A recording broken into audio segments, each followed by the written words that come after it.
Halo guys, selamat datang di Rekapin. Rekap kali ini adalah sebuah film klasik berjudul Phone Booth. Silakan nikmati, awas spoiler, dan jangan lupa untuk berikan dukungan kalian dengan subscribe channel ini. Terima kasih.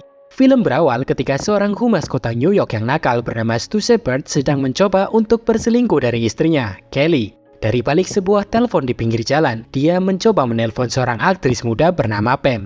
Sebelum memasuki bilik telepon, Stu dengan kasar memarahi seorang pengantar pizza yang mencoba membawakannya pizza secara gratis. Stu pun kemudian menelpon Pam dan setelah telepon itu berakhir, dirinya mendapat panggilan telepon yang mana langsung ia angkat. Si penelpon misterius bahkan menyarankan Stu bahwa dia seharusnya menerima pizza yang tadi diantarkan oleh kurir. Tak hanya itu, ia juga memperingatkan Stu untuk tetap berada di bilik telepon itu. Stu pun meremehkan si penelpon yang tidak dikenal itu dan mencoba untuk mengabaikannya. Namun, semuanya berubah ketika si penelpon itu berkata bahwa dirinya akan menyapa Kelly, istri Stu, yang mana langsung membuat Stu terlihat khawatir dan panik serta langsung menutup teleponnya. Akan tetapi, si penelpon itu kembali menelpon dan mengakui bahwa dia sebelumnya telah membunuh dua orang yang tidak jujur, di mana sebelum membunuh mereka berdua, si penelpon sempat memberikan kesempatan untuk memperbaiki kesalahan mereka, tapi mereka berdua malah menolak, yang mana membuat si penelpon harus membunuh mereka. Setelah itu, si penelpon menyarankan Stu untuk mengakui kasus persinahannya dan berterus terang kepada Kelly dan Pam. Tak hanya itu, si penelpon misterius itu juga langsung menelpon Pam dan menempatkan Stu di speaker telepon saat dirinya memberitahu Pam bahwa Stu sudah menikah dan hanya ingin menjadikan Pam sebagai teman bertukar keringatnya saja. Puas dengan membocorkan rahasia pada Pam, si penelpon lalu mengancam untuk membunuh Stu, kecuali jika Stu mau menelpon istrinya dan mengatakan yang sebenarnya. Karena tidak ada pilihan lain, Stu pun menuruti perintah si penelpon itu meskipun dengan amarah. Sebelum Stu memiliki kesempatan untuk mengatakan kepada Kelly tentang rahasianya, Stu terganggu oleh dua jablay yang ingin menggunakan telepon. Para jablay itu marah pada Stu dan mulai memukul-mukul kaca bilik telepon itu.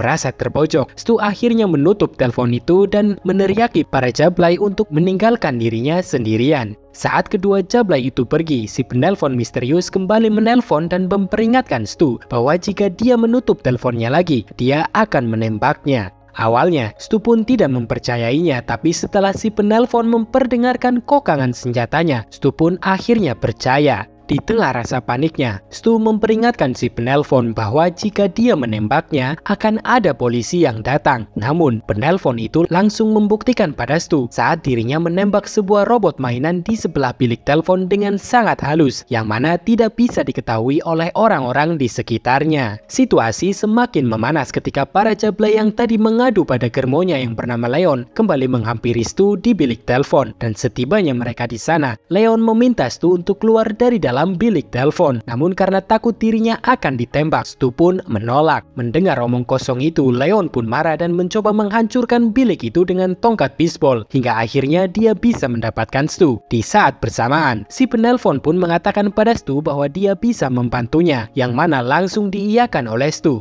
Leon pun kemudian ditembak di bagian punggungnya oleh si penelpon itu, membuat para jablay histeris dan menuduh Stu yang melakukan hal ini. Selang tak berapa lama, polisi datang dan langsung menjadikan Stu sebagai tersangka dan menyuruhnya untuk keluar dari dalam bilik telepon. Namun Stu ragu bahwa polisi akan menemukan bukti untuk membuat dirinya sebagai seorang tersangka. Akan tetapi, si penelpon misterius memberitahu Stu bahwa dirinya sudah menaruh sebuah pistol di atap bilik telepon itu, yang mana bisa polisi gunakan sebagai bukti dalam pembunuhan Leon. Beberapa saat kemudian, Kapten Rami tiba dan mencoba untuk bernegosiasi dengan Stu untuk memaksanya keluar dari bilik telepon. Stu pun menolak dan mengatakan dirinya tidak bisa menutup teleponnya. Beberapa mobil saluran berita pun tiba dan para reporter mulai merekam situasi tersebut, memberikan tekanan pada polisi untuk menangani situasi tersebut. Si penelpon kemudian mengejek Stu dan menyuruhnya untuk mengambil pistol yang sudah dia taruh, atau dia akan meledakkan Stu.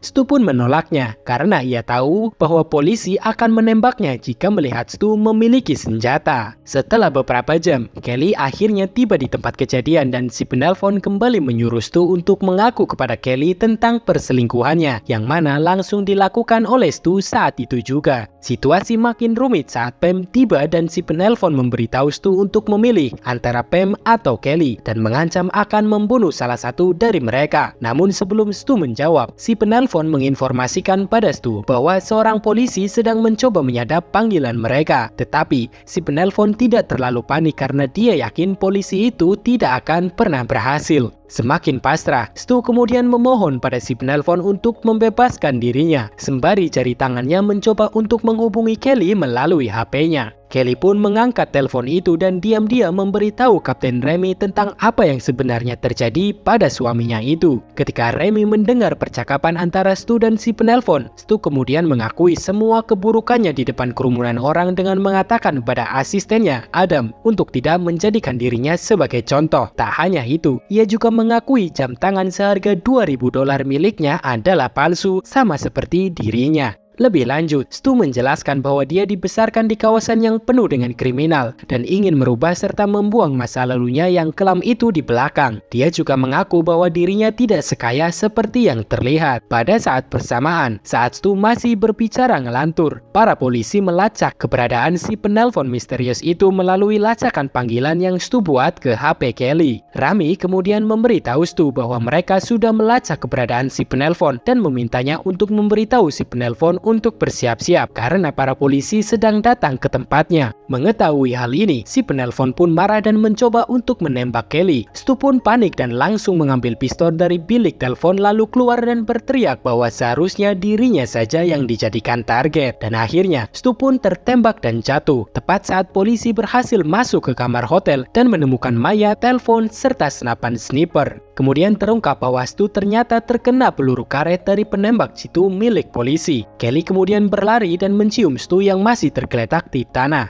Adegan pun berlanjut saat polisi membawa mayat yang mereka temukan di kamar hotel. Di sini, Kelly bersikeras untuk melihat mayat penelpon itu. Stu kemudian mengidentifikasi mayat tersebut sebagai seorang pengantar pizza yang sebelumnya. Selanjutnya, Stu dibawa ke dalam ambulan untuk diberikan perawatan serta cairan untuk membuatnya tertidur. Akan tetapi, sebelum Stu benar-benar tertidur, tiba-tiba saja seorang pria yang membawa koper besar berjalan menghampirinya. Dia memuji sepatu yang dimiliki Stu sangat bagus. Pria itu juga mengatakan bahwa dia menyesal telah membunuh pengantar pizza dan memperingatkan Stu bahwa jika kejujuran yang baru saja ia temukan tidak bertahan lama, maka dia memastikan akan menghampiri Stu lagi. Dia kemudian berjalan pergi dan tersenyum saat melewati bilik telepon, mengungkapkan bahwa dirinya adalah si penelpon. Stu melihat ini, tapi kemudian dia tertidur karena efek obat yang sudah ia terima. Si penelpon kemudian mendatangi bilik telepon itu dan pergi sambil tersenyum. Dan di sini film pun berakhir. Terima kasih sudah menonton video ini. Jika kamu menikmatinya, silahkan tinggalkan komentar dan subscribe untuk reka film yang lebih banyak lagi. Sampai jumpa dan sehat selalu.